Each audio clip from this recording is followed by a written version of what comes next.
সাথে মত বিনিময় করেছেন। এখানে কিছু বিষয়ে আমরা একমত হয়েছি। আগামী জাতীয় নির্বাচন কেন্দ্রিক কিছু কৌশল নিয়ে আলোচনা হয়েছে।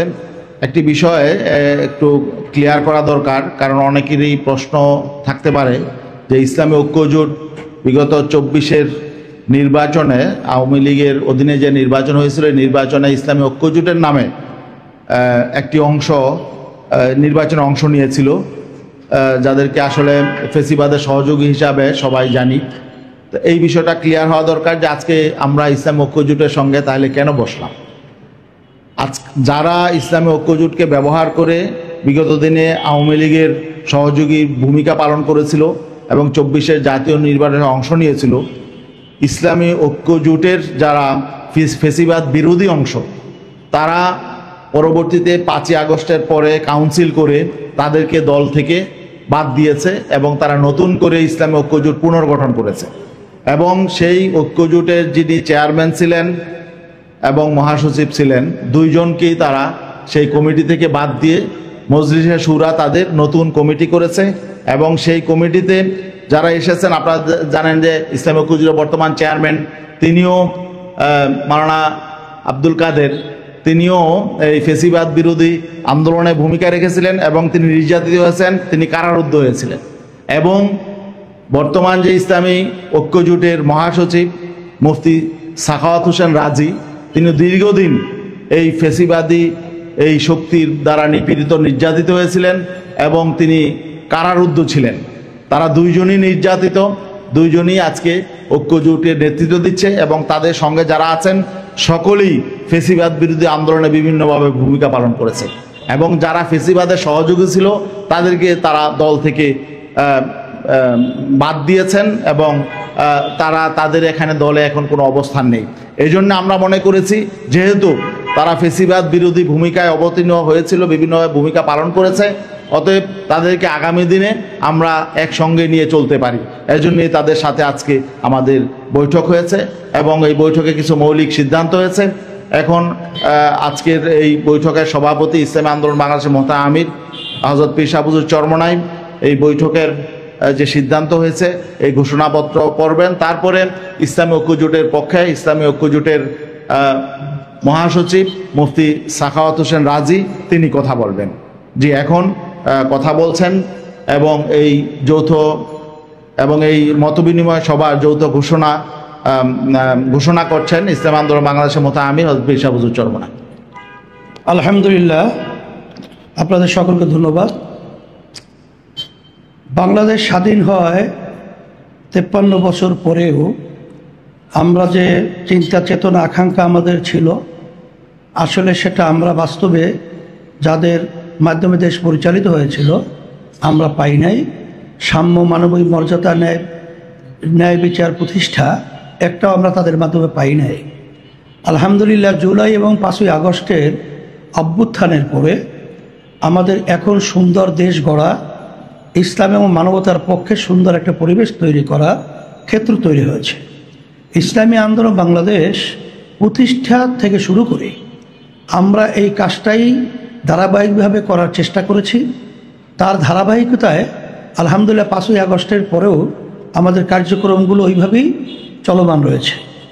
তার অবস্থার পরিপ্রেক্ষিতে আপনারা দেখেছেন যে আমরা বাংলাদেশের মধ্যে উল্লেখযোগ্য ইসলামী ঘরানার যে রাজনৈতিক দলগুলো রয়েছে তাদের সাথে ভিন্ন ভিন্ন এবং আমরা একত্রিত হয়ে আমরা পরামর্শ এবং আপনাদের সামনে আমাদের চিন্তা চেতনা তুলে ধরেছি। তারই ধারাবাহিকতায় আজকে ইসলামী ঐক্যজোট, যার ব্যাখ্যাটা আমাদের সম্মানিত যুগ্ম মহাসচিব গাজী আতাউর রহমান সাহেব আপনাদের সামনে অল্প সময়ে সুন্দরভাবে তুলে ধরেছেন, তার ধারাবাহিকতায় আমাদের আজকে ঐক্যজোটের সাথে গুরুত্বপূর্ণ এবং সুন্দর পরিবেশে আমাদের আলোচনা হয়েছে। যে আলোচনার মধ্যে আমাদের ধারাবাহিকতা আলোচনার পর্ব সামনে চলতে থাকবে, এটাই আমাদের শেষ না। তার আজকে যে আমাদের আলোচনা মৌলিক যে বিষয়গুলো আমরা ঐক্যমতে পৌঁছেছি, তার ভিতরে বিশেষ করে 7টা বিষয় আমরা ঐক্যমতে পৌঁছেছি। এর ভিতরে একটা হলো জাতীয় নির্বাচনে 1 বাক্স দেওয়ার বিষয়ে ইসলামী দলগুলো কৌশলগত ঐক্যমত পোষণ করেছে। আলহামদুলিল্লাহ, দ্বিতীয় হলো আধিপত্যবাদ ও সাম্রাজ্যবাদ মুক্ত একটি ইসলামী কল্যাণ রাষ্ট্র তৈরির ব্যাপারে ঐক্যবদ্ধ প্রচেষ্টা চালানো, যাতে আগামীতে ফ্যাসিবাদী কোনোভাবেই প্রতিষ্ঠিত না হতে পারে। তৃতীয়, প্রয়োজনীয় মৌলিক সংস্কার শেষে যৌক্তিক সময়ের মধ্যে নির্বাচন অনুষ্ঠান জাতীয়। এটা আমরা ঐক্যমতে পৌঁছেছি। গণহত্যাকারী, দুর্নীতিবাজ, সন্ত্রাসী, খুনি ও টাকা পাচারকারীদের দ্রুত বিচারের আওতায় এনে দৃষ্টান্তমূলক শাস্তির ব্যবস্থা করা, এ ব্যাপারে আমরা ঐক্যমত পোষণ করেছি। আওয়ামী ফ্যাসিবাদ বিরোধী সকল শক্তি দেশ পুনর্গঠনে ঐক্যবদ্ধভাবে কাজ করা, এ ব্যাপারে আমরা ঐক্যমত পোষণ করেছি। 6, নারী বিষয়ক সংস্কার কমিশনের যে প্রস্তাবনা দিয়েছে সেই প্রস্তাবনা সব ইসলাম, দেশ, ধর্ম, মানবতা বিরোধী, এই সমস্ত প্রস্তাবকে আমরা বাতিল চেয়েছি। 7, জাতীয় নির্বাচনে সংখ্যানুপাতিক পিআর পদ্ধতি চালু করা, এটা আমরা ঐক্যমত পোষণ করেছি। আলহামদুলিল্লাহ মৌলিক এই বিষয়গুলো আমরা একমত হয়েছি। আর আমাদের ধারাবাহিক আলোচনা, পর্যালোচনা এবং আমাদের বৈঠক আলহামদুলিল্লাহ সামনে চলতে থাকবে।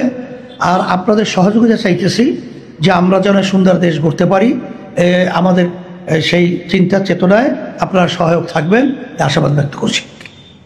এখন আমাদের সামনে সম্মানিত ঐক্যজোটের মহাসচিব মাওলানা সাখাওয়াত হোসেন রাজি সাহেব আপনাদের সামনে কথা বলবেন।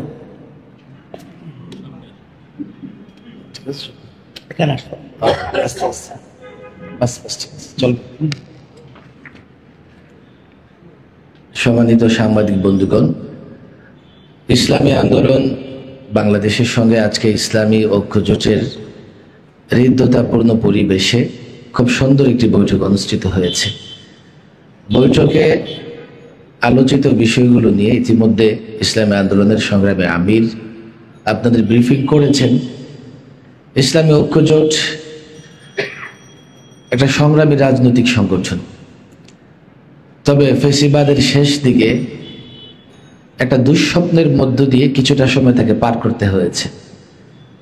ইনশাল্লাহ 5ই আগস্টের পরে ইসলামী ঐক্যজোটের ফ্যাসিবাদ বিরোধী নেতৃবৃন্দ একত্রিত হয়ে নতুন একটা ইসলামী ঐক্যজোট আবার জাতিকে উপহার দিতে সক্ষম হয়েছে। এবং আমরা যারা এখন ইসলামী ঐক্যজোটের সঙ্গে সম্পৃক্ত আছি, বিশেষ করে এই সংগঠনের চেয়ারম্যান সাহেব এবং আমি তো তিনবার দীর্ঘ সময়, এমনকি 21-এ গ্রেফতার হওয়ার পরে প্রায় 2.25 মাস আমাকে রিমান্ডে নির্যাতন করা হয়েছিল।